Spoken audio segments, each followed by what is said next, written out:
Hey, so I've been having lots of people reaching out to me saying, Carolyn, I really want to go to sleepover mystery school. It looks so amazing. And I just can't afford it. Do you have a scholarship program? I do not have a scholarship program for sleepover mystery school, and that is not just because I'm a massive greedy bitch. That is because there was a deep journey of transformation that I experienced through the process of learning how to afford, pay for transformational, weird, magical programs that I was very attracted to that I had no idea how I was going to pay for. And that journey, that process was so huge and valuable for me in itself and changed my whole relationship to money and changed my whole belief about who I am. And, was basically a giant portion of the transformation that I experienced by this whole arc of going through these programs. So let's talk about this. What kind of decisions, attitudes, actions does it take to go from being in a situation of, oh my gosh, I don't really have money.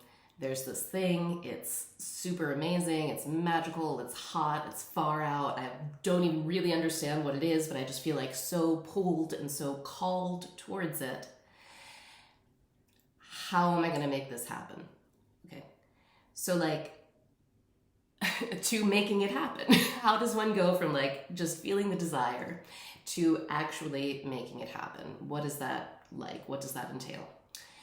So, and just a tiny bit of background. When I say that I went through a similar process myself, I really did.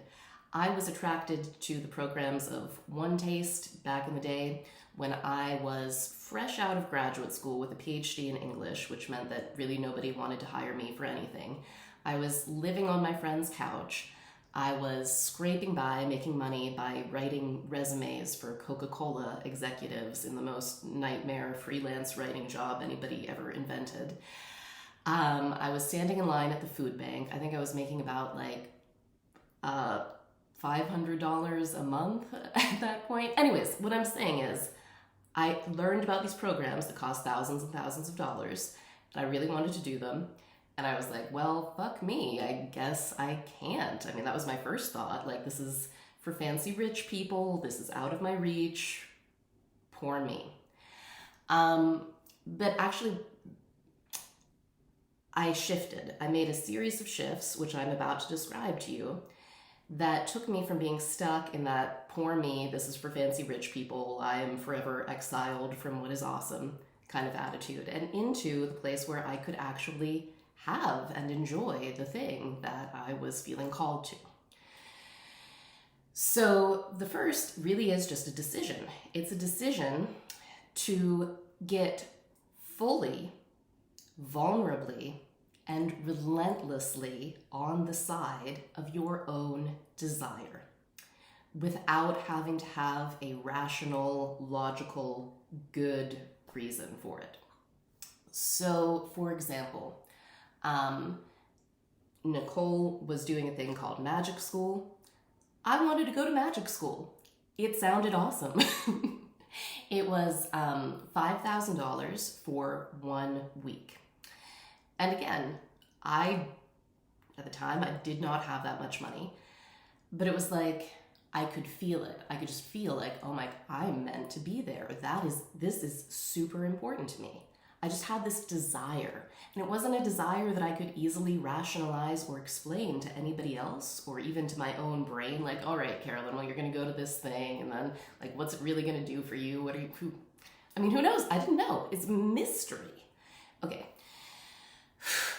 But I felt the desire, and I just decided, who knows if I'm actually going to make this happen? Who knows if I'm actually going to get anything out of going to this thing? Even if I do figure out how to make it happen.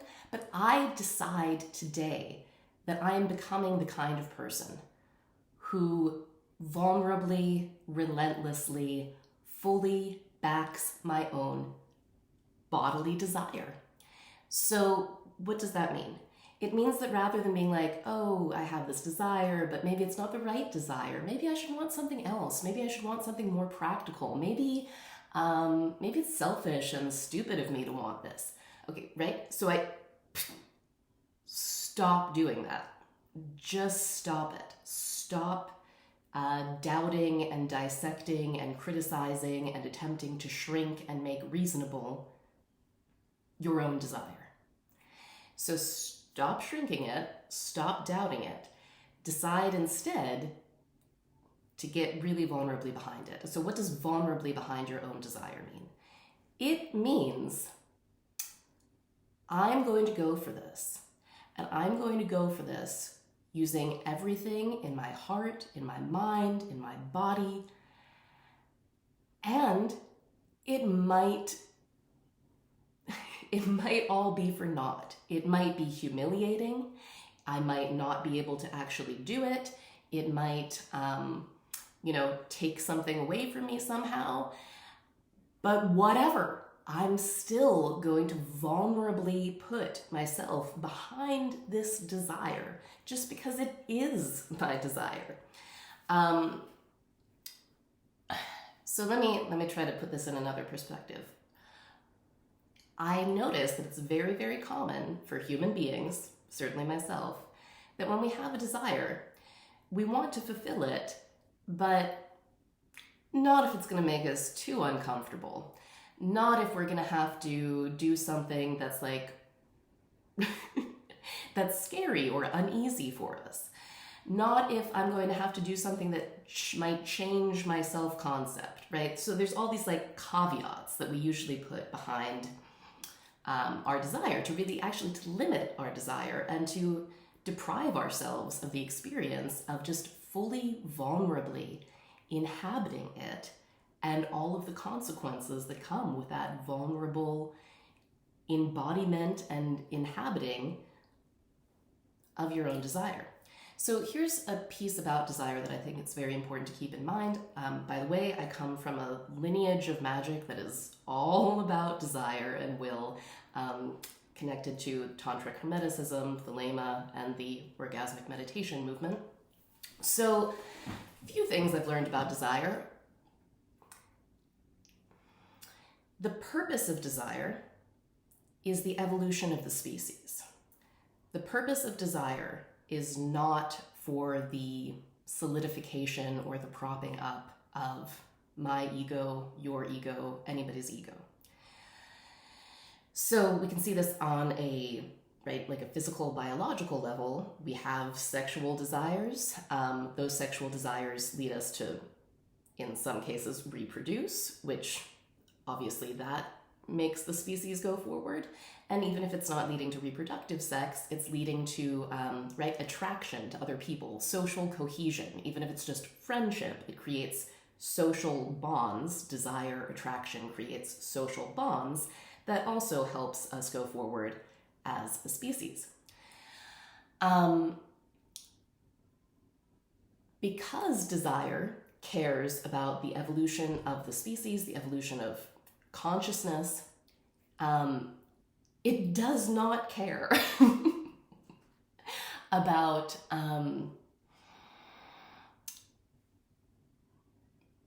preserving my self-image or making me look good.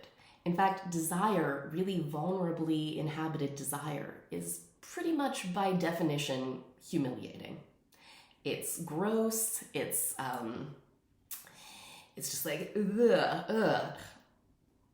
So just get used to this idea. Just start understanding, like, I have a desire. I'm going to vulnerably pursue my desire.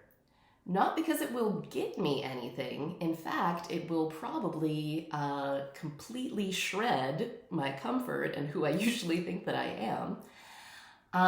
I'm going to get behind it fully, vulnerably, and relentlessly, though, because I value evolution more than I value staying in my comfortable stasis. So there's a certain amount of being willing to die, being willing to die to who you think you are, being willing to die to your comfort zone, being willing to die to whatever rules of propriety you've set up for yourself. Just, there's a lot. Okay, so so that's vulnerably. What about relentlessly? Well, what I mean about relentlessly is that lots of us, we have a desire for something, and maybe we're willing to take a few, we're willing to do a few things towards it, but we're not willing to just keep going and going towards it. So like maybe I'll ask somebody for the money to go do this thing, but if they tell me no, then I'm just going to feel really bad and really embarrassed, and I'm definitely not going to ask anybody else because I don't want to feel bad and embarrassed anymore, so I will just go back into my little cubby hole in the ground and just try to forget that I ever wanted or desired anything or ever asked for it. Okay, so here we want to do the opposite of that. Instead of having this sort of like fragile approval seeking or validation seeking attitude where it's like, oh, I'm going to ask for support in reaching my desire, and if I don't get it immediately, I will take that as a sign that my desire is invalid, and I'll just forget about it. So like, we're not going to do that. We're not looking for validation of the rightness of our desire from the response that we get as we seek to fulfill the desire. So I'll say that again. We are not looking for validation of the rightness of our desire as we go through the process of seeking to fulfill that desire. Instead, we are inhabiting the rightness of our desire in a pure, insane, irrational, for the fuck of it way that's simply in service to evolution itself. So I have this desire. I don't know where this desire leads. I don't know if it's going to do anything for me that my ego likes or that the ego of other people around me likes. I do know that desire in general, the whole point, the whole reason that desire exists is to lead to evolution. And I am curious about the evolution that I could experience by fully inhabiting this desire. And I choose to be a person who is about evolution, so I'm doing it. I'm inhabiting this, I'm taking responsibility for it, and I am relentless in the pursuit of this. And so when we have this kind of attitude towards the pursuit of our desire, there's really like an art that comes in. There's a level of purity and art. So, because it means that we're not looking for, and this can be hard to do because like usually our whole lives sorry, I had a lot of coffee this morning. Our whole lives up until this point, maybe we have been looking for validation of the rightness of our desire. Maybe we have never vulnerably, fully, relentlessly inhabited a desire of ours before. So I'm not saying that this is an easy thing to do. It's definitely a huge transformation in itself, but I'm trying to point you towards the possibility of it. So what this would look like is being relentless in pursuit of your desire. So again, using the example of, let's say you're seeking money so you can pay for sleepover mystery school. Or again, literally anything that's calling to you. We're gonna fill up sleepover mystery school. I'm not worried about it. But, yes, anything. But it is a particularly great example because it is just so like magical and desirable and hot and sexy and irrational and purposeless. So anyways, all right, focus, Carolyn, focus. Okay. What this means is that you're just going to keep asking until you get what you are asking for. So that's an internal commitment that you can make to yourself. I am going to keep asking for this money to pay for this thing that I desire until I get it. And you know what? It might take me a long time. The whole program might start and run and be over before I have finished getting the money to pay for it.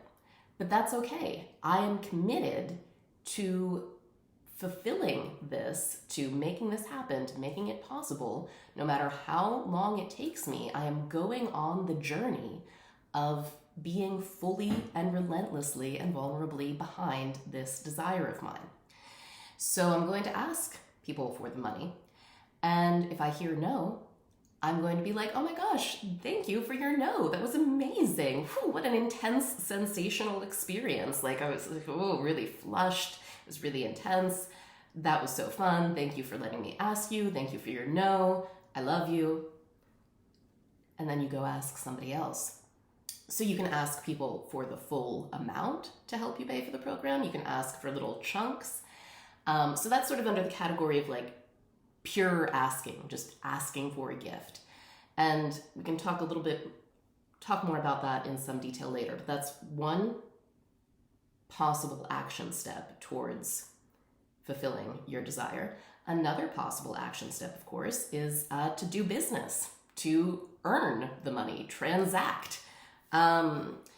So here's another example. Back when I wanted to pay for the One Taste coach training program, again, broke, living on couches, I started selling coaching packages before I had any formal coach training, so I could pay for the coach training that I wanted to go to.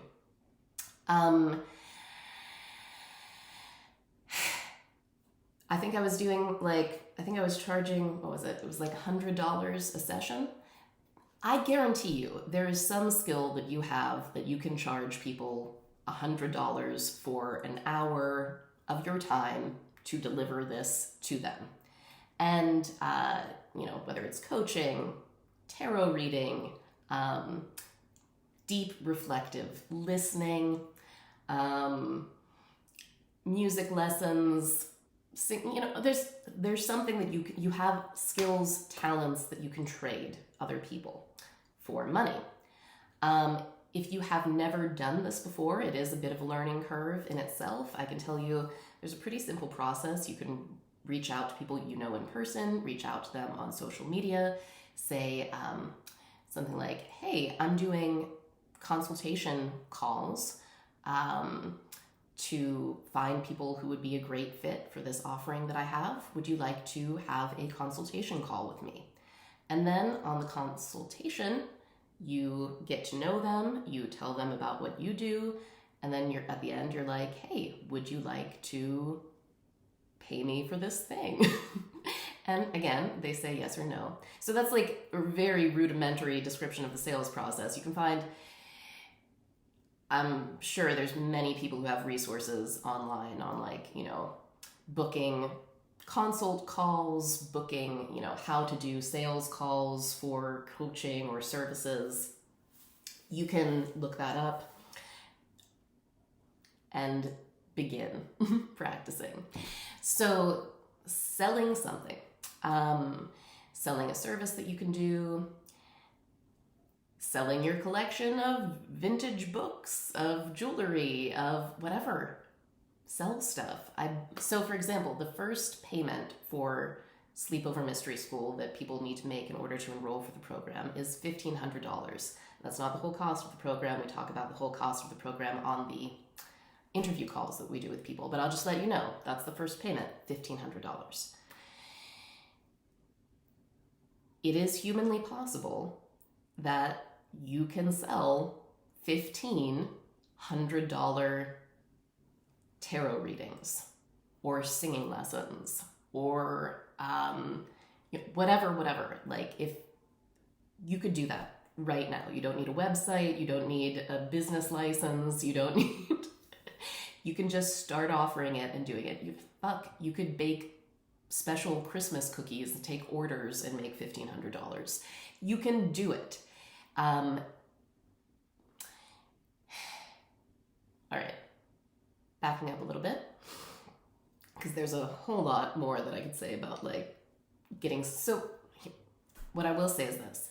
So when I began my journey selling coaching, as I was saying, I was broke, I was living on couches, I was selling creativity coaching for like $100 a session. I was hustling to get, I was all up in people's inboxes, like asking them if they wanted a consultation with me. Again, humiliating. I was hearing no, I was like hearing, encountering people's disinterest. It was a struggle, but it was a very illuminating struggle for me.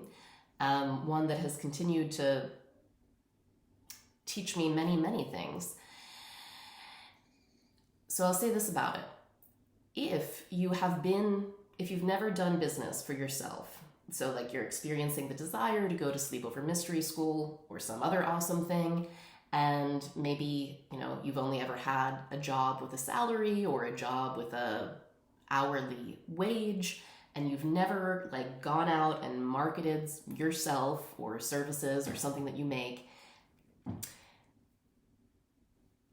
from the bottom of my heart, I really want to invite you to go ahead and start doing that.